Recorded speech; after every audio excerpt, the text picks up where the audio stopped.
Have you thought about doing a summer camp, but you're a little overwhelmed or unsure? Do you need someone to hold your hand and just give you some pointers to get started? Well, my name is Kay Lowry, and I have some things to share for you today that are going to be game changers. Now, if you don't have my PDF, be sure to go to the link below the video and grab it. You're going to need it. If you have it, let's get started. First thing is on the top here, you might want to watch this video more than once. So if you need to refer back, the link will be up there on that top orange little stripe. And then we're going to go through these other 4 items. Let students vote, how to dream up your camp, how to plan the logistics, and how to execute it. So let's get started. First thing, you'll want to grab something to make some notes on to help yourself out on getting the most out of this video. The first thing I did with my summer camp is to choose 2, maybe 3 things that I really thought were fun, curriculum, topics, etc. And I let my students vote. So there's 2 ways that you can do that. I got a clipboard. I just put a line down the middle and I put a column for one camp and a column for the other camp. And I set it up on a music stand just next to the door where the students entered for their lesson, gave them a pencil, and I said, vote for your camp. And they just put a little check mark or a hash mark. And that was as simple as that. And when the next student came in, I said, vote for the summer camp. And by the end of the week, they could see what was getting the most votes and they would start talking to me about it. Now, if you're an online teacher, you can do this through Google Forms. You can make a poll on Zoom. You could send an email to parents. There's a lot of ways you can do it with online students. So start talking it up. And the next week at the lesson, tell them who won. And some of them might be disappointed, but sometimes I've said, you know what? I think I'm going to do both of these camps. And that made some students very happy. So you text the results to the parents as well and to the students. Just start communicating about it, and everyone will really enjoy it. All right, the next thing you need to do is dream about your camp. So this is the really fun point where you get to decide how you want to do it. And this is where I think some teachers get kind of stuck. So number one, what do you want to accomplish? Are you just trying to make a lot of money? You might make some money. Are you trying to get some more excitement? Are you trying to get more time for yourself in the summer? So maybe you want to substitute camps for regular lesson times. What do you want to do with your camp? And then which theme or curriculum are you going to do with your camp? What is it you're going to try to accomplish? Who is your camp for? Is it for beginners? I've planned camps for just brand new kids to get them started on piano. Those were the groups I targeted. Maybe you want to do it with levels. Maybe you want to do it by ages. Maybe you want a mix of all of the above. That is up to you, who you want in your camp. When is your camp going to be?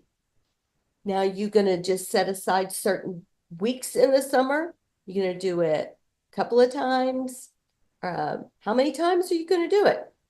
You decide. Maybe you want to do the same camp 2 different times so that people might have choices. I've done it that way.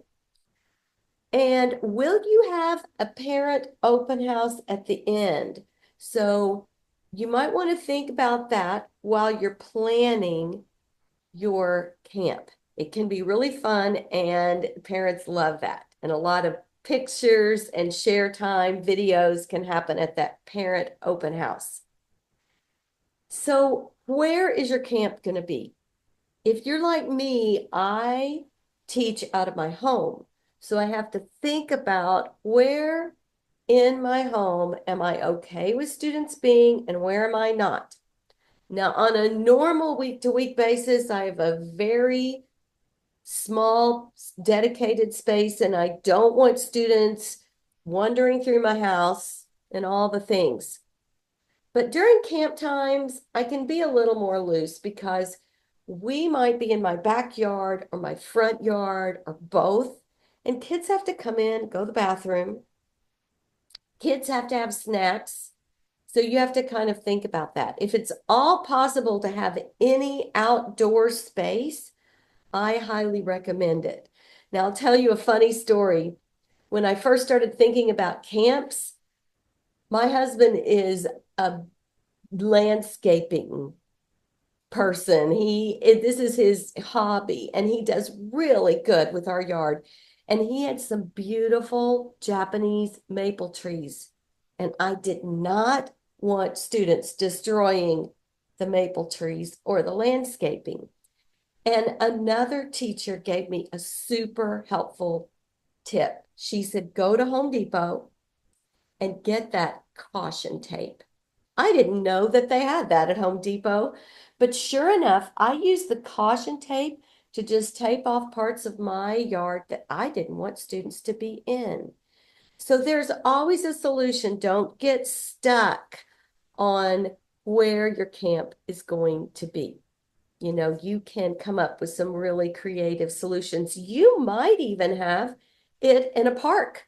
I've done that. You might rent a space. You might have another studio space.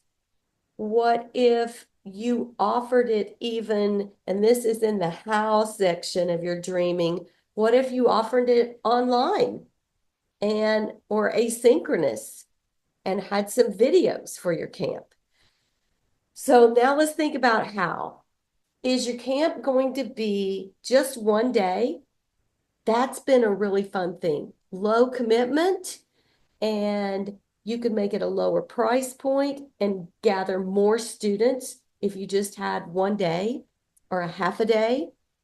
You could have full day camps. Maybe you think about your parent population. Are they working parents and they would really appreciate a full day camp? How many days do you want to do? Do you want to do 3? Do you want to do 4? Do you want to do 5? It is totally up to you. Do you want to have some collaborators? I loved collaborating with some of my camps. So when I started with my young Picassos and piano players, I collaborated with a local teacher who was an expert in teaching preschoolers art. And she taught the art part, and I taught the music part. And we split the profits. We made an agreement from the beginning, and we had a blast. We did a couple of those art and music camps together. I also collaborated with a preschool young child nature teacher, and we did the preschool Wild Notes music and nature camp. She taught the nature part. I did the music part. We both had different people that we knew, so we promoted it that way. I have done a wizard Harry Potter themed camp, and I got another music teacher who had a different kind of audience of early childhood. And we brought in some Orff instruments. We arranged some music. And so she taught part of it. I taught part of it. Collaboration was so much fun, something to really think about. And it really gives a spark to your studio. So after you've dreamt it all out, then plan the logistics. Okay.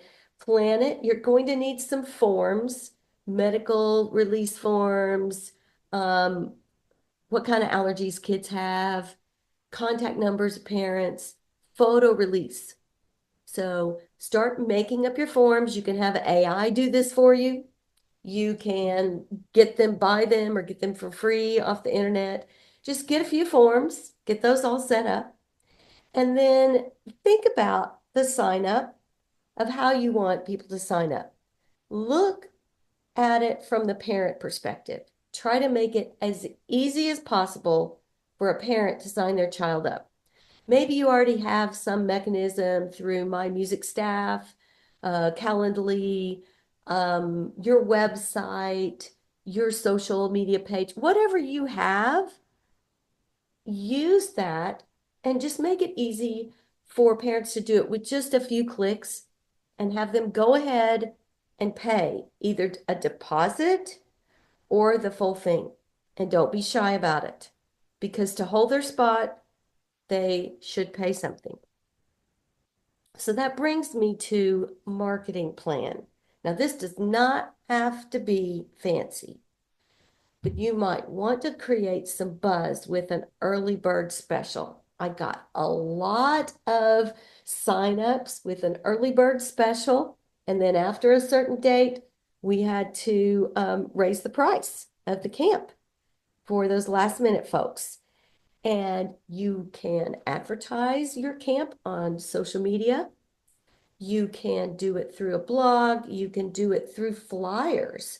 I made up some flyers and took them to my local Starbucks, and they had a bulletin board, and I just put it there. Um, we had some online bulletin boards that we advertised on for pretty cheap, and you could tell the schools about it. There are so many ways to get the word out, but you're going to want to get it out to as many people as possible and especially market to your current studio. This is so important. Your current studio's word of mouth will help you. And those are just such some wonderful times with your current students. You are going to want to enlist some help. I got one of my studio moms to help me with photographing the young Picassos and piano players camps and the nature and music camp. She was an excellent photographer. I had seen some of her posts on social media, and I said to her, "Hey, I will make a deal with you to get your kiddo in free for the camp if you will give me some pictures." And so that worked out really great for me because she did an excellent job. You could offer a discount to a mom for some videos and some pictures.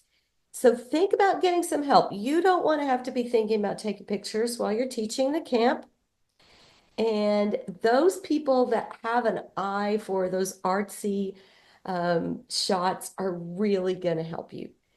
And then think about your high school students. They can be good photographers too, college students, and you can hire them for pretty cheap as studio assistants, and they can help teach the younger kids. So this is so much fun to just get some help in for the camp, and you won't be so overwhelmed. Now, then the fun times start. We're going to execute our camp dates and deadlines. Start entering that in your planner or calendar. In fact, after you go through the first three steps, just go back and start thinking about when all of these things are going to happen and give yourself some deadlines. Build some margin into your camp planning. All right. Give yourself more margin than you think. So, especially during the camp week, you could be pretty excited. It's such an adrenaline high to be with the children and to doing the camp, and some downtime is really needed afterwards.